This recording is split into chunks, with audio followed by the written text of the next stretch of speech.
Bueno chicos, todos, el día de hoy tendremos una entrevista con un profesor en el cual hablaremos sobre el impacto del cambio climático en nuestro país. Su nombre y su profesión. Bueno, yo soy Daniel Valle, biólogo de profesión, magíster en conservación de recursos forestales, egresado del doctorado de Ciencias Ambientales de la San Marcos, docente en la Universidad Científica del Sur, también soy docente en la Universidad Católica y en la Universidad Nacional Agraria de La Molina, y tengo más de 20 años en gestión de áreas protegidas, bosques, humedales y medio ambiente. Bueno, pregunta número 1. ¿Integra usted la educación ambiental en su plan de estudios? Y si es así, ¿cómo lo hace? La pregunta que haces es interesante. Primera vez que me la hacen en estas entrevistas. Y le digo por qué, porque todos mis cursos son vinculados a temas ambientales. Dicto el curso de Flora del Perú, dicto el curso de ecoturismo, dicto el curso de gestión de la diversidad y eventualmente el curso de áreas protegidas. Eso en la Universidad Científica del Sur. Pero también en otras universidades dicto cursos de aprovechamiento de recursos naturales, dicto también cursos de monitoreo y manejo de impactos del turismo en áreas naturales. Entonces, todas mis carreras, todas mis enseñanzas siempre están vinculadas a lo que es la gestión ambiental, desde uno u otro punto de vista, así que es básicamente lo que he hecho. Es más, yo soy docente universitario desde hace más de 20 años. Comencé la docencia en el año 2023. No, 2003. Entonces ya tengo más de 20 años ejerciendo docencia universitaria y siempre en cursos vinculados, ¿no? Ok, entonces ya, la segunda sería, ¿sabe qué estrategias de conservación está implementando el Estado peruano? Ajá, otra pregunta que interesante. El concepto de conservación tiene que ver con la forma como uno se relaciona con la naturaleza, aprovecha los recursos de la naturaleza, pero de manera tal que tus beneficios actuales que tú obtienes usando estos recursos no le quiten opción ni derecho a las generaciones del futuro. Entonces la conservación tiene que ver con cómo usas los recursos, cómo te beneficias, pero también cómo dejas que esos recursos sean útiles a las generaciones del futuro. El concepto es no agotar los recursos. Entonces, bajo ese concepto de conservación, hay varias formas de hacer conservación. La más conocida en el Perú, justo hoy, es el Día Nacional de las Áreas Naturales Protegidas, ¿no? Yo estoy acá en Madre de Dios, justamente en el Congreso Nacional de Investigación Científica en Áreas Naturales Protegidas. Entonces, las áreas protegidas son una de las formas, quizás la más ordenada, la que tiene más experiencia en justamente conservar estos recursos. Pero además de las áreas protegidas, hay otras formas que no son áreas protegidas, pero que igual cumplen ese rol, como por ejemplo concesiones forestales, pero con fines de conservación, o concesiones forestales con fines de ecoturismo, ¿no? O incluso cosas como una faja marginal de los ríos que está dada en la ley de recursos hídricos, se presta para asegurar la conservación de los bordes de los ríos. Entonces, tenemos varias formas. Eso es lo que se llama conservación en el lugar, en in situ. Pero también tenemos formas de conservar la vida silvestre fuera de su lugar de origen.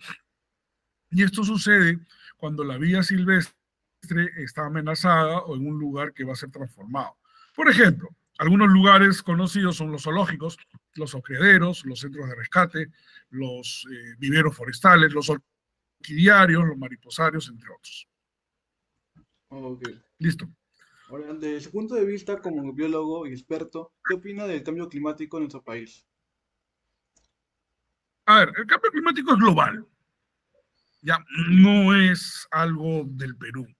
Es más, el Perú emite menos del 0.008% de todos los gases de efecto invernadero del planeta, que son los que han contribuido a este cambio climático. Y tanto es así que si por alguna decisión especial, mágica, mañana el Perú deja de emitir gases de efecto invernadero, imagínate que hipotéticamente mañana, viernes, el Perú deja de emitir ni un solo gramo de gases de efecto invernadero, el cambio climático sigue, no se va a parar. O sea, porque el Perú deje de emitir, no se va a parar. No significa que el Perú no debe dejar de emitir, sí tiene que hacerlo. Pero el problema real del Perú es que el Perú va a ser un país que va a sufrir los efectos del cambio climático. Claro. Y eso es vidas, esos son recursos naturales, eso es dinero, esos son ciudades, pueblos y naturaleza destruida. Entonces, la pregunta es, más que qué va a pasar con el cambio climático, es qué podemos hacer nosotros para adaptarnos a los cambios que se vienen, porque los cambios se van a venir. Es como cuando estás en un bus y ya viste que el bus se va a chocar con otro bus, lo único que te queda es agarrarte bien para que tengas el menor accidente posible. Entonces la pregunta es, ¿qué estamos haciendo para precisamente enfrentar los posibles efectos dañinos del cambio climático? Repito, el cambio climático por definición es indetenible, no se va a poder parar. ¿Ya? Lo único que tenemos que hacer es básicamente es que no sea tan fuerte y cómo nos adaptamos, ¿no? Para cerrar el tema del cambio climático, el cambio climático no nace porque a la gente le gusta quemar combustible. ¿Ya? El cambio climático nace, por lo menos este cambio climático, porque recuerda, en el planeta Tierra han habido otros cambios climáticos en toda la historia del planeta, pero este que hemos generado nosotros tiene consecuencias, tiene origen, ¿ya?, en decisiones económicas. La era industrial era una decisión económica.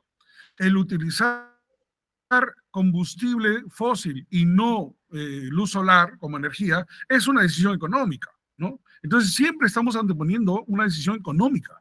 Incluso hoy en día el Perú, ¿no?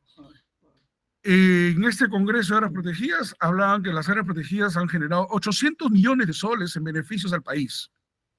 Pero cuando tú ves esos 800 millones de soles, que suena mucho, y lo comparas con los 3.500 millones que el Perú le está dando a la refinería Talara, que es para quemar más petróleo, entonces algo estamos haciendo mal.